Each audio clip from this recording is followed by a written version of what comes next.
Back to my YouTube channel. दोस्तों, बात करेंगे हम सीटेट दिसंबर 2024 के संबंध में। साथियों, जैसा कि आपको पता है कि सीटेट का एग्जाम 14 और 15 दिसंबर 2024 को कराई गई थी। इसी बीच आज की इस वीडियो में हम लोग बात करने वाले हैं नॉर्मलाइजेशन को लेकर के, उसके बाद से आंसर की को लेकर के कब तक आपका आंसर की जारी किया जाएगा, रिजल्ट डेट को लेकर के बात करेंगे कि रिजल्ट आखिर कब तक जारी किया जाएगा, क्योंकि आपको पता है कई सारी वैकेंसी आने वाली है जिसमें TRE 4.0 की भर्ती आने वाली है, उसको लेकर के भी बात करेंगे। और यहाँ पे बात करेंगे सीटेट के जितने भी कैंडिडेट हैं पासिंग मार्क्स को लेकर के बात करेंगे, चाहे आप जनरल के कैटेगरी के कैंडिडेट हों, चाहे OBC SC ST, सभी को लेकर के यहाँ पे बात करेंगे।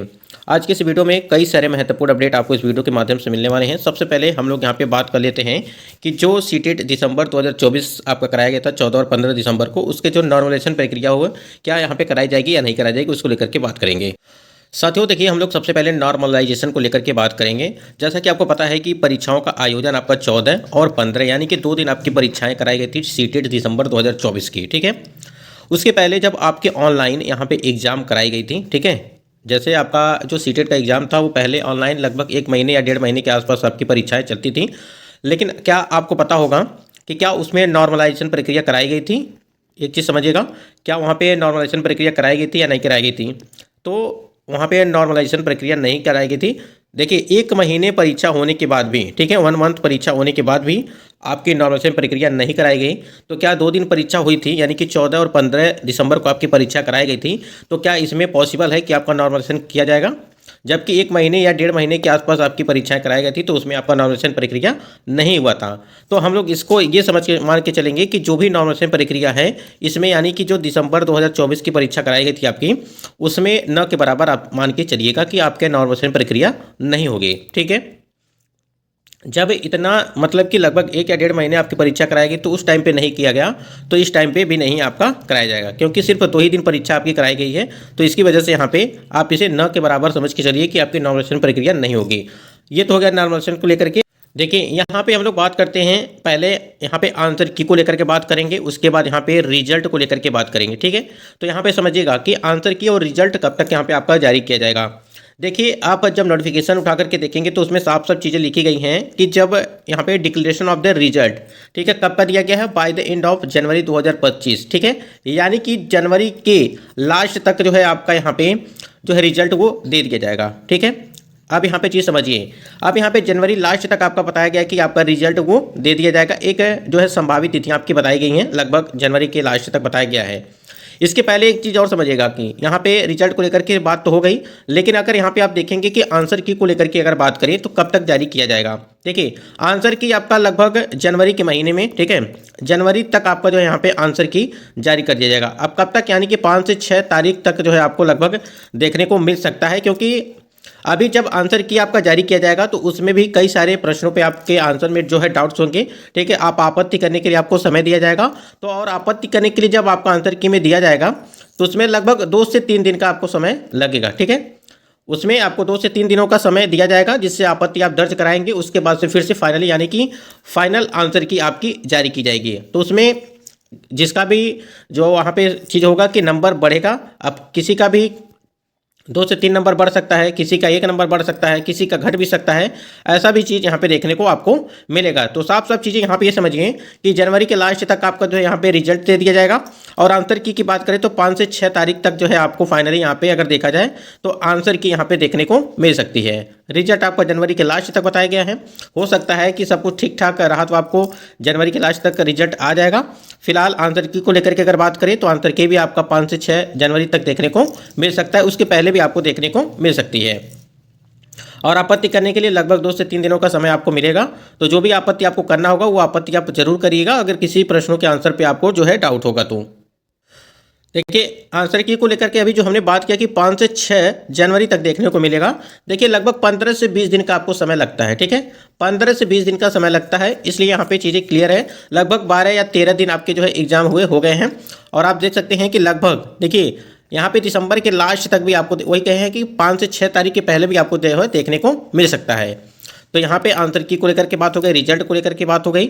आप यहाँ पे बहुत सारे कैंडिडेट्स का ये होगा कि बहुत सारे कैंडिडेट्स के नंबर जो है कम आ रहे होंगे। जैसे मान लीजिए यहाँ पे जो जनरल वाले कैंडिडेट है उनको जो है 90 मार्क्स चाहिए, ठीक है, यानी कि 90 नंबर चाहिए। और जो यहाँ पे OBC वाले हैं या SC वाले हैं या ST वाले हैं, ठीक है, ऐसे कैंडिडेट को 82 यानी कि 82 नंबर चाहिए।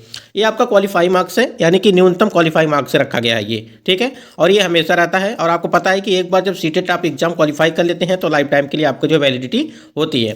तो यहाँ पे ओबीसी एससी एसटी के लिए 82 नंबर, और यहाँ पे अगर बात करें जो जनरल वाले कैंडिडेट है इनके लिए जो है वो 90 नंबर।